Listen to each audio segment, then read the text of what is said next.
तो नमस्कार दोस्तों, मैं लवकुश चौधरी आप सभी लोगों का अपने इस YouTube चैनल पर स्वागत करता हूं। आशा करता हूं आप सब लोग अच्छे होंगे और स्वस्थ होंगे। आज हमारे पास में जो पीसीबी है वह LG डुअल इन्वर्टर कंपनी का डेटन का पीसीबी है। इसमें CH05 अलार्म एक्टिवेट हो रहा था, जो कम्युनिकेशन का अलार्म होता है।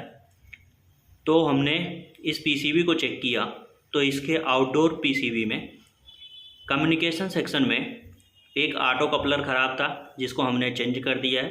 तो अभी हम चेक करेंगे पावर सप्लाई दे करके यह पीसीबी अब सही हो गया है कि नहीं। आइए देखते हैं कि इस एसी में क्या क्या पार्ट्स लगे होते हैं। तो हम देख सकते हैं यह आउटडोर की पीसीबी है और यह आउटडोर में जो लगा होता है यह कंडेंसर फैन मोटर होता है। और यह जो होता है जो कि जब रूम का टेम्परेचर जैसे जैसे मेंटेन होता है वैसे वैसे कंप्रेसर का स्पीड जो होता है वह कम होता है और इसको भी फीडबैक आता है और ये रेफ्रिजरेंट के फ्लो को कंट्रोल करता है। और आउटडोर यूनिट में यह जो पार्ट लगा होता है जो ट्रांसफार्मर की तरह दिखता है, यह ट्रांसफार्मर नहीं, इसे रिएक्टर कहते हैं। ट्रांसफार्मर दो तरह के होते हैं। Number 1 step down transformer, number 2 step up transformer. Step down transformer जो होते हैं वह हाई पावर सप्लाई को लो पावर सप्लाई में कन्वर्ट करते हैं, और जो स्टेप अप ट्रांसफार्मर होते हैं वह लो पावर सप्लाई को हाई पावर सप्लाई में कन्वर्ट करते हैं। यह जो रिएक्टर होता है इसमें IGBT के द्वारा हाई फ्रीक्वेंसी जनरेट कराया जाता है। और आउटडोर में 3 टाइप के सेंसर यूज होते हैं जो मैं आपको दिखा रहा हूं।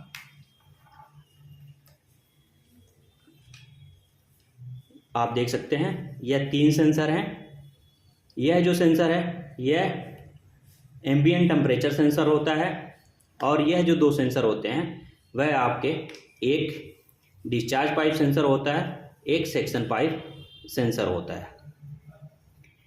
अब आप कैसे पता लगाएंगे इसमें से डिस्चार्ज कॉइल पाइप सेंसर कौन सा है और सेक्शन पाइप सेंसर कौन सा है? तो इसके रेजिस्टेंस को हम चेक करके पता लगा सकते हैं कि कौन सा डिस्चार्ज पाइप सेंसर है, कौन सा सेक्शन पाइप टेम्परेचर सेंसर है। जिसका रेजिस्टेंस ज़्यादा होगा वह डिस्चार्ज पाइप सेंसर होता है, और जिसका रेजिस्टेंस कम होता है वह सेक्शन पाइप टेम्परेचर सेंसर होता है।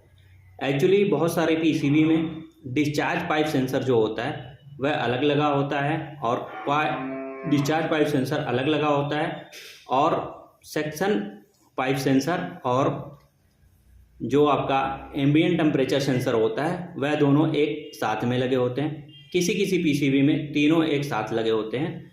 तो हम उस कंडीशन में इनके रेजिस्टेंस को चेक करके पता लगा सकते हैं कौन सा सेंसर डिस्चार्ज पाइप सेंसर है और कौन सा सेक्शन पाइप सेंसर है।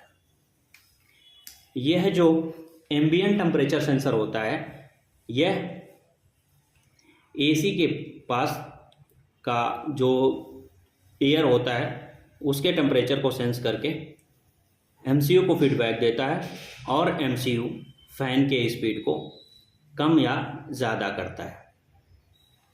और आप देख सकते हैं यह जो पीसीबी है यह इंडोर पीसीबी होता है, और यह उसका डिस्प्ले है, और यह जो आप देख रहे हैं यह ब्लोअर मोटर है। तो अभी हम आपको पावर सप्लाई दे करके चेक कराएंगे कम्युनिकेशन सेक्शन में कितना वोल्ट बन रहा है, और कैसे उसको चेक करेंगे वो भी हम आपको बताएंगे। अभी न्यूट्रल में ब्लैक प्रोब रख के और जो आपका कम्युनिकेशन वायर है उस पर रेड प्रोब रखेंगे और वोल्टेज को चेक करेंगे। तो वोल्टेज फ्लक्चुएट होना चाहिए, जो कि अभी आप देख पा रहे हैं ये वोल्टेज फ्लक्चुएट हो रहा है।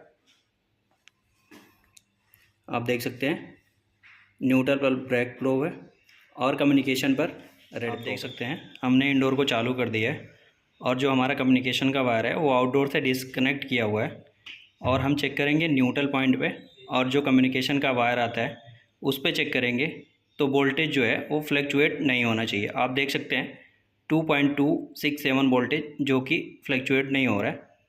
तो इस तरह से हम पता लगा सकते हैं हमारा इंडोर यूनिट सही है। इसी तरह से हम आउटडोर को भी चेक कर सकते हैं। ये जो वोल्टेज है हमारा वो फ्लैक्चुएट नहीं होना चाहिए। इलेक्ट्रिक एक्सपेंशन वाल्व को चेक करने के लिए एक्सपेंशन वाल्व के अंदर स्क्रू ड्राइवर को हम रखते हैं और चेक करेंगे कि इसमें चुंबक बन रहा है कि नहीं बन रहा है।